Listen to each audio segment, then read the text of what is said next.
హైదరాబాద్ లాంటి మహానగరంలో సొంత ఇల్లు ఉండాలని కోరుకోవడం ప్రతి ఒక్కరి కల.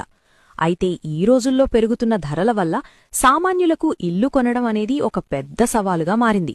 అద్దె ఇళ్లల్లో ఉంటూ ప్రతీ నెల వేల రూపాయలు ఖర్చు చేయడం కన్నా ఆ డబ్బును ఈఎంఐ రూపంలో కట్టుకుని సొంత ఇంటిని సొంతం చేసుకోవాలని అందరూ ఆరాటపడుతుంటారు. ఇలాంటి పరిస్థితుల్లో మధ్యతరగతి మరియు సామాన్య ప్రజల కలను నిజం చేయడానికి తెలంగాణ ప్రభుత్వం ఒక అద్భుతమైన గుడ్ న్యూస్ చెప్పింది. రాజీవ్ స్వగృహ కార్పొరేషన్ ద్వారా హైదరాబాద్ నగరంలోని ప్రధాన ప్రాంతాల్లో సిద్ధంగా ఉన్న ఫ్లాట్లను అమ్మకానికి పెట్టారు. దీనికి సంబంధించి ప్రభుత్వం తాజాగా ఒక అధికారిక ప్రకటన విడుదల చేసింది. హైదరాబాద్ చుట్టుపక్కల ఉన్న బండ్లగూడ మరియు పోచారం లాంటి ఏరియాల్లో మొత్తం 289 ఫ్లాట్లు అందుబాటులో ఉన్నాయని అధికారులు తెలిపారు. ఇవి అన్నీ కూడా రెడీ టు మూవ్ కండిషన్లో ఉన్నాయి. అంటే మీరు ఇల్లు బుక్ చేసుకున్న తర్వాత అది ఎప్పుడు పూర్తవుతుందా అని ఏళ్ల తరబడి వెయిట్